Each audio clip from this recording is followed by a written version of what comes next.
Então, as escrituras apontam para essa infalibilidade, para essa inspiração e tudo mais. Agora, isso é um assunto pacífico, é um ponto pacífico no meio teológico, na história em geral e no meio e na atualidade, ou existe algum debate? O que é que o livro fala sobre isso?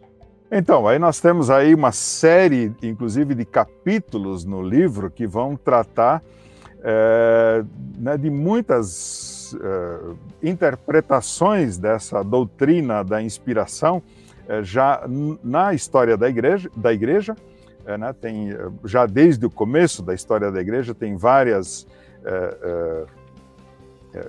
declarações de pais da igreja, os pais pré-nicenos e nicenos, né? Tem, por exemplo, aí quando se cita que Justino, mártir, considerava os evangelhos a voz de Deus. E depois ele diz também a respeito das escrituras, não devemos supor que a linguagem procede de homens que foram inspirados, mas da palavra divina que os moveu. Isso no ano 165. Ele morreu no ano 165. Então, antes disso, ele registrou isso. Temos aí, então, várias declarações do que as pessoas pensaram ao longo da caminhada. E um detalhe importante aqui, Saor, é dizer e registrar que nós temos uma primeira afirmação de uma régua, de um cânon, de uma lista oficial e canonizada dos livros. Nós temos em Atanásio, de Alexandria. Ele é conhecido pelo epíteto de pai da ortodoxia. E ele foi o primeiro a usar o termo cânon para se referir aos livros do Novo Testamento. Ele chamou, inclusive, esses livros de fonte de salvação. Então temos aí registro, o livro é riquíssimo em detalhes desse tipo de informações, ao longo da história da igreja. E essa primeira etapa, que ele resume no capítulo 7 do livro, vai terminar, então, justo antes da Reforma.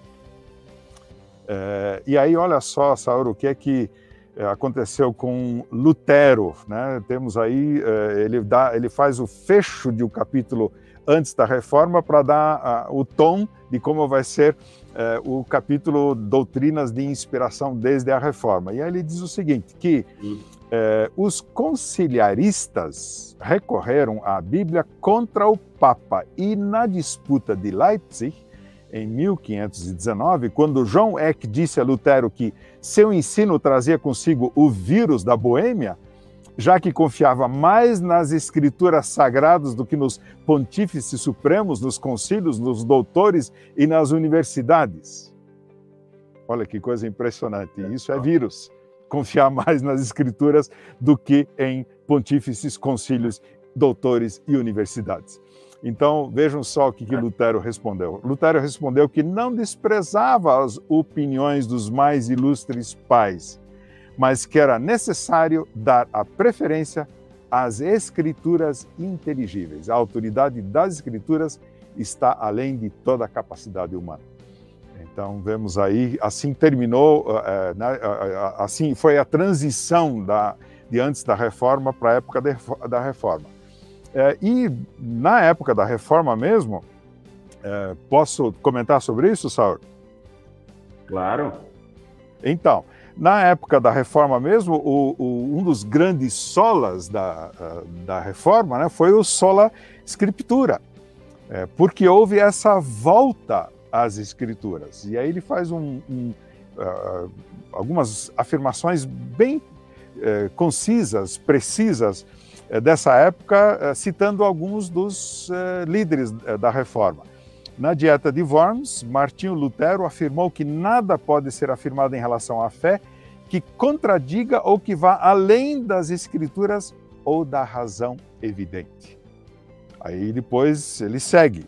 O Ulrico Zwinglio tomou posição com base no mesmo argumento durante a primeira disputa em Zurique, diante do Conselho da Cidade, em 1523. Ele continua dizendo que o João Calvino teve que lutar com a mesma questão. E olha só que coisa interessante. Eu, como descendente dos anabatistas, como menonita, gostei dessa frase aqui, ó.